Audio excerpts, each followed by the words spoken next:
পড়তাছস না, পড় আরো বেশি করে। তুই আজকে জন্মের মতো নামাজ পড়। আমি শয়তান, আমি তোকে কখনো নামাজ পড়তে দেব না। আর তুই যতবারই নামাজ পড়স না কেন, আমি তোকে প্রত্যেকটা বারে বিরক্ত করব। আমি তোকে কখনো নামাজ পড়তে দিব না।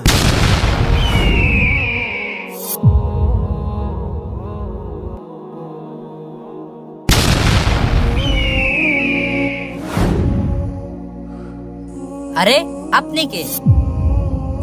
আপনি কেন আমার মাথায় ফুল ছিটাচ্ছেন? আমি হলাম শয়তানের বাচ্চা। ও, তাহলে তুই আমাকে প্রতিদিন নামাজে বিরক্ত করস, তাহলে আজকে কেন করলি না? আমি তোকে প্রথম যেদিন বিরক্ত করছি ওই দিন তুই নামাজ ছাড়স নাই, যার কারণে আল্লাহ তাআলা তোর জীবনের সকল গুনাহ মাফ করে দিছে।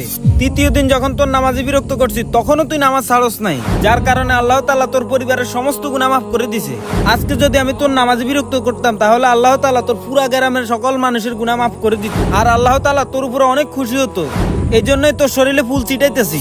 শুন শয়তান, তুই আমাকে যতই নামাজে বিরক্ত করস না কেন, আমি তারপরও নামাজ পড়বো। আরে হে আল্লাহ, তুমি আমাদের সবাইকে শয়তানের হাত থেকে হেফাজত করো। তো বন্ধুরা, আমাদের ভিডিওটি ভালো লাগলে অবশ্যই আমাদের চ্যানেলটা সাবস্ক্রাইব করে রাখবা।